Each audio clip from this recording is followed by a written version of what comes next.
नमस्कार मंडळी, कशा आहात सगळेजण. तर मागच्या व्लॉगमध्ये जसं की मी तुम्हाला सांगितलं की आम्ही एका देवीच्या मंदिरात आलो होतो. आता या देवीच्या मंदिरात येण्याचं कारण मी तुम्हाला सांगतो. तर मागचे अनेक दिवस आम्हाला चारवीच्या नावाचा गोंधळ या देवळात घालायचा होता, पण काही योगच येत नव्हता.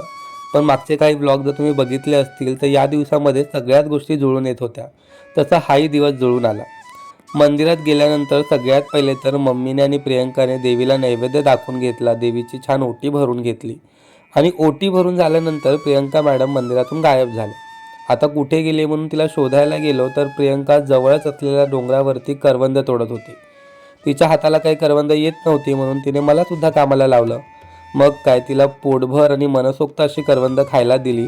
आणि इकडे बघा, आमच्याबरोबर आलेल्या माझ्या मावशा माम्या त्या सुद्धा तिचं बघून कामाला लागल्या होत्या. मम्मीने एक हाक मारली आणि सगळ्या जणी मंदिरात गोळा झाल्या आणि फायनली आमच्या जागरण गोंधळाचा कार्यक्रम सुरू झाला. सगळ्यात पहिले तर दिवट्या नाचवल्या आणि त्यानंतर मग गोंधळाला सुरुवात झाली.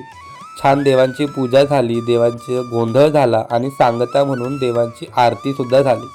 आरती झाल्यानंतर होतं सवाष्ण जेवण. त्यासाठी आम्ही आणलेला सगळा स्वयंपाक सगळ्या सवाष्णांना वाढला. त्यांनी पोटभर तो खाल्ला आणि जाताना सगळ्यात पहिले आम्ही सगळं मंदिर स्वच्छ केलं आणि आमचा सगळा कार्यक्रम छान झाल्यावरती आम्ही घरी जायला निघालो. चला आता भेटूया पुढच्या व्लॉगमध्ये. Bye bye.